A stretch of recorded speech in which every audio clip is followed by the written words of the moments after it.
जागो जागो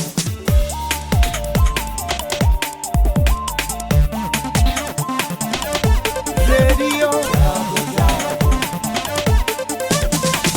रेडियो जागो 90.4 FM।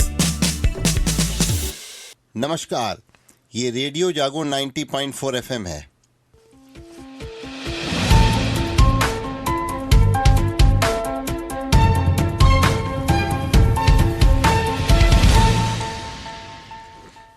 अब आप अभय शंकर गौड़ से आज की हलचल सुनिए। आज प्रधानमंत्री नरेंद्र मोदी ने कतर की यात्रा की और यह उनकी दूसरी यात्रा है।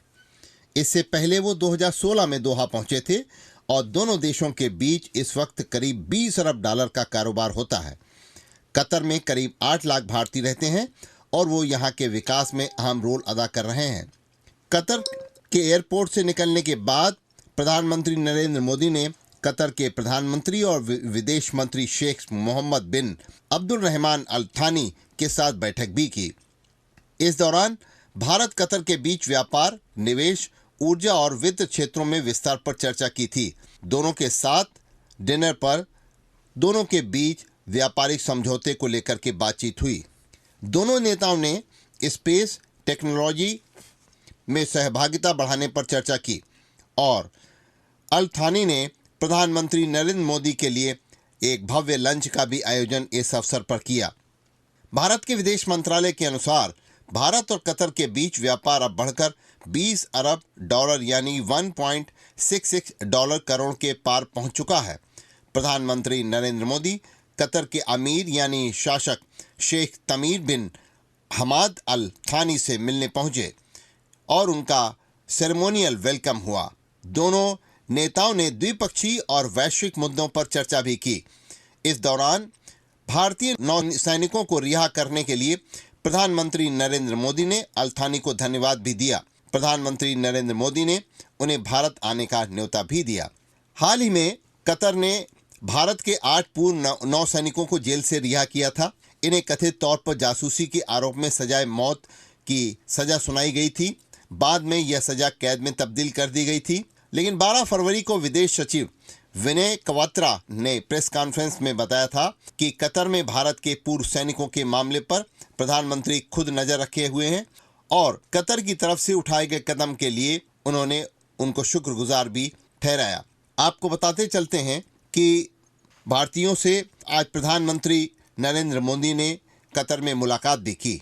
इससे पहले यूएई के 2 दिन के दौरे के बाद प्रधानमंत्री 14 फरवरी की रात ही कतर की राजधानी दोहा पहुंच गए थे और वहां एयरपोर्ट पर कतर के विदेश मंत्री सुल्तान बिन साद अल मुरैखी ने प्रधानमंत्री का स्वागत भी किया। इसके बाद वो होटल पहुंचे और उन्होंने वहां पर भारतीय समुदाय के लोगों से जब मुलाकात की, उस दौरान लोग मोदी मोदी और भारत माता की जय के नारे लगाते रहे। आज गोवा सरकार की कैबिनेट के मुख्यमंत्री प्रमोद सावंत के नेतृत्व में अयोध्या में रामलला का दर्शन किया गया।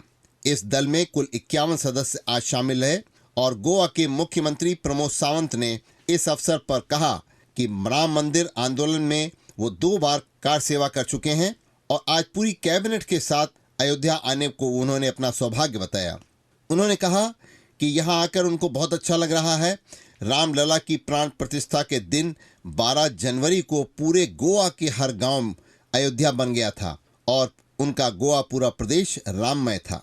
राम मंदिर बनने की वजह से उन्होंने कहा कि वो आज अयोध्या आ पाए हैं। इसके लिए उन्होंने प्रधानमंत्री नरेंद्र मोदी व उत्तर प्रदेश के मुख्यमंत्री योगी आदित्यनाथ और राम मंदिर ट्रस्ट के प्रति अपना आभार भी व्यक्त किया।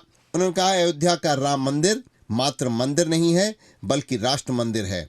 गोवा के मुख्यमंत्री दर्शन योजना के तहत अयोध्या से उन्होंने कहा कि इसे जोड़ा जाएगा जिससे कि वहां के लोगों को भी इसके दर्शन प्राप्त होते रहें। राज्यसभा निर्वाचन में भारतीय जनता पार्टी की ओर से अब 8वें प्रत्याशी के रूप में संजय सेठ के नामांकन कराने से अब चुनाव की स्थिति बन गई है। उत्तर प्रदेश से राज्यसभा के 10 सीटों पर निर्वाचन होना है। इसमें भारतीय जनता पार्टी के 7 प्रत्याशी पहले ही नामांकन दाखिल कर चुके हैं और समाजवादी पार्टी के 3 प्रत्याशियों का नामांकन हो चुका है। इस तरह 10 रिक्त सीटों पर भारतीय जनता पार्टी के 8 और समाजवादी पार्टी के 3 प्रत्याशी सहित अब कुल राज्यसभा के लिए 11 लोगों की दावेदारी होने से चुनाव हो सकता है। अब हरदोई के जिलाधिकारी मंगला प्रसाद सिंह ने 19 फरवरी को आयोजित होने वाले ग्रैंड GBC कार्यक्रम की तैयारी को लेकर आज कलेक्ट्रेट सभागार में बैठक की और इसमें उन्होंने निवेशकों को आमंत्रित करने के निर्देश दिए।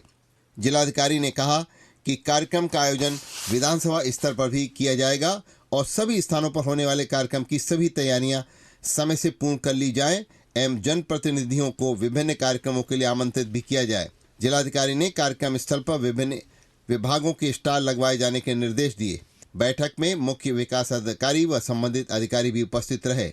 संप्रेक्षण गृह में किशोरों के सर्वांगीण विकास से संबंधित आज बैठक मुख्य विकास अधिकारी सौम्या गुरनानी की अध्यक्षता में संपन्न हुई और इस अवसर पर उन्होंने कहा कि किशोरों में रचनात्मक गतिविधियों को बढ़ावा दिया जाए और इसके लिए संगीत शिक्षा की व्यवस्था करने के भी निर्देश उन्होंने दिए। उन्होंने किशोरों को नियमित योग से जोड़ने के साथ साथ रोजगार परक शिक्षा के साथ साथ आत्मनिर्भर बनाने के उनको गुण भी दिए जाने के निर्देश दिए। संप्रेक्षण गृह में कौशल विकास का प्रशिक्षण भी दिए जाने के निर्देश उनके द्वारा दिए गए। हरदोई जिले में संचालित पोषण एवं पुनर्वास केंद्र के सुव्यवस्थित संचालन एवं बच्चों को कुपोषण से मुक्त कराने के संबंध में आज समीक्षा बैठक करते हुए मुख्य विकास अधिकारी सौम्या गुरुरानी ने बच्चों को 14 दिन तक चिकित्सा अधिकारी तथा न्यूट्रिशन की देखरेख में भर्ती कर उनका समुचित उपचार एवं पौष्टिक आहार उपलब्ध कराने के निर्देश दिए। हरदोई के जनपद न्यायाधीश और अध्यक्ष जिला विधिक सेवा प्राधिकरण राजकुमार सिंह ने 9 मार्च को आयोजित होने वाली राष्ट्रीय लोक अदालत में आपसी समझौते से वादों के निस्तारण कराए जाने के संबंध में अधिकारियों को निर्देशित किया और आज इस संबंध में उन्होंने न्यायिक अधिकारियों के साथ बैठक भी की। हरदोई जनपद की पुलिस सर्विलांस टीम द्वारा लोगों के खोए हुए 50 मोबाइल की बरामदी की गई है।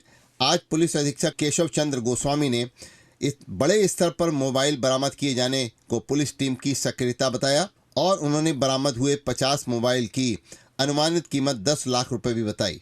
हरदोई के पुलिस अधीक्षक केशव चंद्र गोस्वामी ने आज कोतवाली शहर में भीड़भाड़ वाले संवेदनशील स्थानों पर बाजारों एवं महत्वपूर्ण प्रतिष्ठानों के आसपास पैदल गश्त कर सुरक्षा का जायजा भी लिया।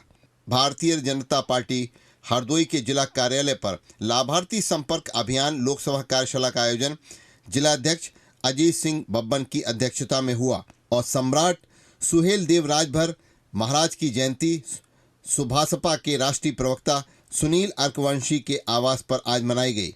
कल वसंतोत्सव के उपलक्ष्य में हरदोई की प्राचीन साहित्यिक एवं सांस्कृतिक संस्था श्री सरस्वती सदन में कवियों एवं साहित्यकारों ने मां वाणी की आराधना की। जनपद मुख्यालय से लेकर ग्रामीण अंचलों में शिक्षण संस्थानों में भी बुद्धि और विवेक की प्राप्ति के लिए सरस्वती पूजन किया गया।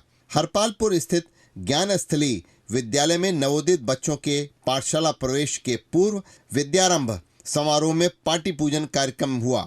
साथ ही मातृ सम्मेलन भी आयोजित किया गया। अभी आप सुन रहे थे अभय शंकर गौड़ से आज की हलचल।